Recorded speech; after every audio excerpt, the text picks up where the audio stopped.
Pentagon হল যুক্তরাষ্ট্রের সামরিক শক্তির কেন্দ্রবিন্দু। ভবনটি যুক্তরাষ্ট্রের সামরিক সদর দপ্তর হিসেবে ব্যবহৃত হয়। এখানে বসেই বিশ্বের পরবর্তী যুদ্ধ, সামরিক অভিযান এবং বৈশ্বিক নিরাপত্তা কৌশল পরিকল্পনা করা হয়। সে কারণে বলা যায় পেন্টাগনই বৈশ্বিক অশান্তির অন্যতম কেন্দ্র। পেন্টাগন আসলে শুধুই একটি ভবন নয়, এখানে রয়েছে এমন এক শক্তিশালী কাঠামো যা পুরো বিশ্বের গতিপথ বদলে দিতে পারে। পেন্টাগনের নাম শুনলেই মানুষের মনে রহস্য তৈরি হওয়ার আরেকটি কারণ হল এর অদৃশ্য ক্ষমতা। এখানকার অনেক সিদ্ধান্তই জনসম্মুখে আসে না, কিন্তু সেই সিদ্ধান্তের প্রভাব পড়ে পুরো বিশ্বের উপর। তাই পেন্টাগনকে বোঝা মানে শুধু একটি ভবনকে বোঝা নয়, বরং একটি শক্তিশালী সিস্টেমকে বোঝা। আমেরিকার প্রতিরক্ষা সদর দপ্তর পেন্টাগনের কাজ কি এবং এই একটি ভবন কিভাবে সমগ্র বৈশ্বিক অশান্তির কেন্দ্রবিন্দুতে পরিণত হয়েছে সে সম্পর্কে আলোচনা করা হবে কি কেন কিভাবে এই পর্বে।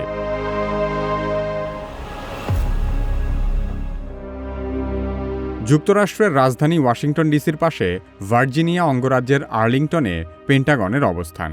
পেন্টাগন শব্দটি এসেছে জ্যামিতির একটি শব্দ থেকে, যার অর্থ 5 কোণ বা 5 বাহু বিশিষ্ট আকৃতি। ভবনটির নকশা এমনভাবেই করা হয়েছে যাতে পুরো স্থাপনাটি 5 কোণা আকারের হয়। এই অনন্য নকশার কারণেই ভবনটির নাম রাখা হয়েছে পেন্টাগন। পৃথিবীতে অনেক বড় বড় ভবন থাকলেও এ ধরনের পঞ্চভুজ আকৃতির প্রশাসনিক ভবন আর কোথাও নেই। তাই পুরো মার্কিন সামরিক নেতৃত্বকে বোঝাতেই ধীরে ধীরে পেন্টাগন শব্দটির ব্যবহার জনপ্রিয় হয়ে ওঠে। দ্বিতীয় বিশ্বযুদ্ধের ঠিক আগে আমেরিকার সামরিক প্রশাসন খুব দ্রুত বড় হয়ে উঠছিল। সে সময় যুক্তরাষ্ট্রের ওয়ার ডিপার্টমেন্ট বা যুদ্ধ বিভাগ প্রায় 17টি আলাদা আলাদা ভবনে ছড়িয়েছিল। ফলে ভবনগুলোর মধ্যে যোগাযোগ ও সমন্বয় করা কঠিন হয়ে পড়ে। এই সমস্যার সমাধান করতে সরকার সিদ্ধান্ত নেয় সকল সামরিক প্রশাসনকে একটি বিশাল ভবনের ভেতর আনা হবে। সেই চিন্তা থেকেই পেন্টাগন নির্মাণের পরিকল্পনা করা হয়, যাতে সেনাবাহিনী, নৌবাহিনী এবং বিমান বাহিনীর প্রশাসনিক কাজ এক জায়গা থেকে পরিচালনা করা যায়। পেন্টাগনের নির্মাণ কাজ শুরু হয় 1941 সালে।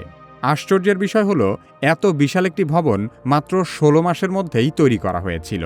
ফলে 1943 সাল থেকেই আমেরিকার সকল সামরিক কর্মকাণ্ড পেন্টাগন কেন্দ্রিক হয়ে পড়ে। যুদ্ধকালীন পরিস্থিতির কারণে এই ভবন দ্রুত নির্মাণ করাটা ছিল মার্কিন সরকারের প্রধান লক্ষ্য। তাই অনেক ক্ষেত্রে ভবনের নকশা এবং নির্মাণ কাজ একসঙ্গেই চলতে থাকে। ভবনটি মূলত কংক্রিট দিয়ে তৈরি করা হয়, কারণ সেই সময় ইস্পাতের বড় অংশ যুদ্ধের কাজে ব্যবহার করা হচ্ছিল। অবশেষে নির্মাণ শেষে পেন্টাগন বিশ্বের সবচেয়ে বড় অফিস ভবনগুলোর একটি হয়ে ওঠে। পেন্টাগনের 5 কোণা আকৃতির কারণে ভবনটি ব্যাপক আলোচিত। মূলত এখানকার জমির আকারের কারণেই এমন নকশা করা হয়েছিল। পরবর্তীতে এই 5 কোণা কাঠামোই যুক্তরাষ্ট্রের সামরিক শক্তির প্রতীক হিসেবে পরিচিত হয়ে ওঠে। পেন্টাগনের ভেতরে বিশ্বের সবচেয়ে শক্তিশালী সামরিক বাহিনী যুক্তরাষ্ট্রের প্রতিরক্ষা বিভাগ পরিচালিত হয়। পেন্টাগনকে অনেকেই একটি ছোট্ট শহরের সাথে তুলনা করেন। এখানে প্রায় 23,000-এরও বেশি সামরিক ও বেসামরিক কর্মী কাজ করেন। ভবনের ভেতরে রয়েছে বহু কিলোমিটার দীর্ঘ করিডর, শতাধিক সিঁড়ি, অফিস, বৈঠক কক্ষ, এমনকি কর্মীদের জন্য খাবারের দোকান ও বিভিন্ন সেবা ও সুবিধা।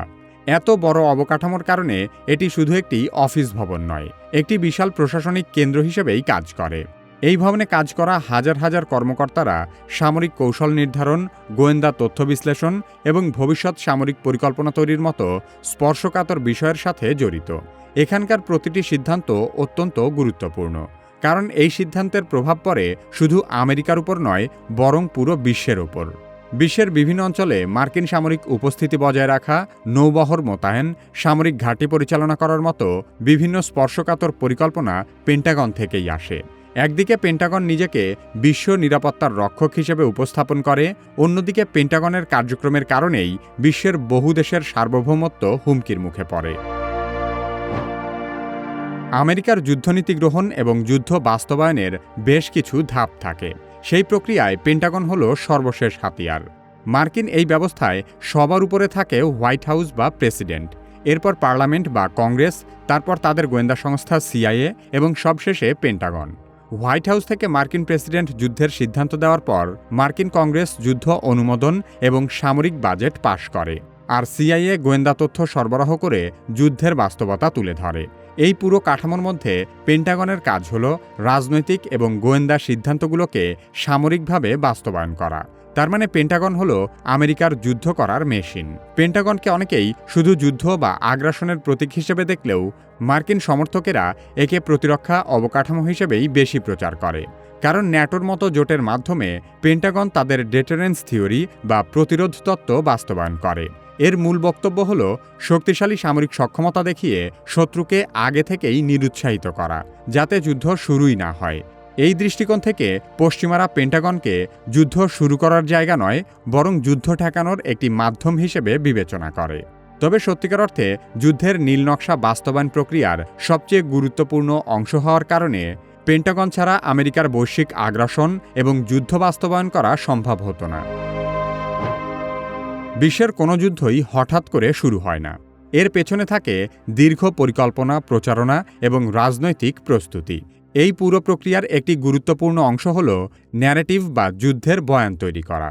আমেরিকা প্রথমে একটি দেশ বা গোষ্ঠীকে বৈশ্বিক নিরাপত্তার জন্য হুমকি হিসেবে তুলে ধরে। এরপর সেই হুমকিকে মিডিয়া এবং কূটনৈতিক ভাষার মাধ্যমে বিশ্ববাসীর সামনে বারবার খুব বড় করে তুলে ধরে। এরপর ধীরে ধীরে এমন একটি পরিবেশ তৈরি হয় যার মাধ্যমে পৃথিবীর যে কোনো দেশে আমেরিকার সামরিক আগ্রাসনকে শান্তি প্রতিষ্ঠার জন্য ন্যায্য হস্তক্ষেপ হিসেবে প্রচার করা হয়। ঠিক একই প্রক্রিয়া অনুসরণ করে ভিয়েতনাম, ইরাক, আফগানিস্তান, ভেনেজুয়েলা এবং সর্বশেষ ইরান যুদ্ধ শুরু করেছে আমেরিকা। যুদ্ধক্ষেত্রে শুধু সমরাস্ত্র মোতায়েনই নয়, বরং যুদ্ধের পেছনে বয়ান তৈরির কাজেও পেন্টাগনের ভূমিকা অত্যন্ত গুরুত্বপূর্ণ। কারণ যুদ্ধের কৌশলগত পরিকল্পনা, গোয়েন্দা তথ্য বিশ্লেষণ এবং সামরিক প্রস্তুতি সবকিছু এখান থেকেই পরিচালিত হয়। ফলে যুদ্ধ শুরু হওয়ার আগেই পেন্টাগন সেই সংঘাতের ভিত্তি তৈরি করতে সাহায্য করে। যুদ্ধ এবং সামরিক সংঘাতের কারণে বিশ্বজুড়ে যে অস্থিরতা তৈরি হয় তার প্রভাব পড়ে অর্থনীতি, জীবনযাত্রা এবং মানবিক পরিস্থিতির ওপর। ফলে পেন্টাগনের সিদ্ধান্ত সরাসরি বা পরোক্ষভাবে পৃথিবীর প্রতিটি মানুষের জীবনকে প্রভাবিত করে। ঠিক যেমন পেন্টাগন ইরান যুদ্ধ শুরু করার পর থেকে সমগ্র বিশ্বে জ্বালানি সংকট দেখা দিয়েছে। নিত্য প্রয়োজনীয় পণ্যের দাম বাড়ছে, বাংলাদেশে ব্যাপক লোডশেডিং হচ্ছে, জরুরি সেবা ব্যাহত হচ্ছে। এসবই কোনো না কোনোভাবে পেন্টাগনের সাথে সম্পর্কিত। আর সে কারণেই পেন্টাগনকে বৈশ্বিক অশান্তির কেন্দ্র বললেও ভুল হবে না।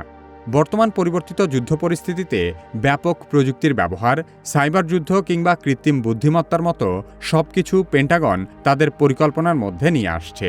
কিন্তু আমেরিকা সামরিক খাতে সবচেয়ে বেশি বিনিয়োগ করে এবং বিশ্বের সবচেয়ে শক্তিশালী সেনাবাহিনী নিয়েও কোনো যুদ্ধেই জয়লাভ করতে পারে না। কারণ যুদ্ধে জিততে শুধু সামরিক সক্ষমতাই নয়, সবচেয়ে বেশি দরকার হয় নৈতিক সমর্থন। কিন্তু আমেরিকার প্রায় সকল যুদ্ধই হয় নৈতিকতা বিবর্জিত অন্যায় যুদ্ধ।